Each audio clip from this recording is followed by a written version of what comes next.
School District says the board will now be reevaluating the mask requirement after some pushback from parents. Although they say the board has been debating this decision for months, protesters took to Lake City High School to make a statement. Those students were encouraged to walk out of class over school requirements to wear a mask, despite mandates in the county being lifted. Our Morgan Trow heard from some students, though, who say this protest may have been well-intentioned, but not necessarily well executed. Whitney, Tom, about 50 community members protested the mask requirement outside Lake City High School today.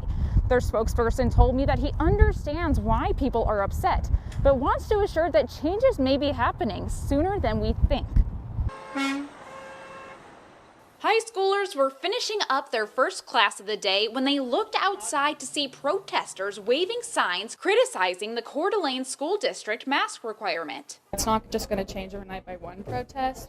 Ava Johnson and her friends Maya Deuce and Wyatt Johnson are freshmen at Lake City High School. Their entire high school experience has been in and out of masks. It's not even that bad anymore. I feel like protesting to the teachers and at school doesn't do anything.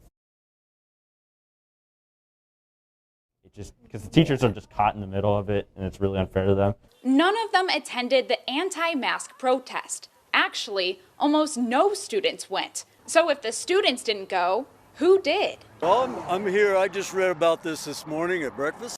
Around 50 people protested. The majority were like Terry Schweitzer, community members with seemingly no tie to the school, and parents, some even bringing their toddlers. The Panhandle Health District rescinded their mask mandate at the end of March, but the Coeur d'Alene School District's rule is still in place. Protesters argue that the schools shouldn't be forcing their kids to wear masks when the health district isn't making anyone. The school district has been going back and forth on the requirement, but masks are still the main topic for their board meeting next week.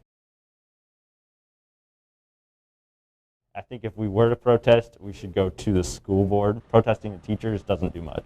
School district spokesperson Scott Maben argues that the school just got back from spring break, and with traveling comes an increase in positive COVID-19 cases. So wearing masks could help mitigate that spread. We're taking SAT exams, they've got AP exams, we've got the prom coming up. We don't want to see any students have to miss school or any of those spring events due to a quarantine.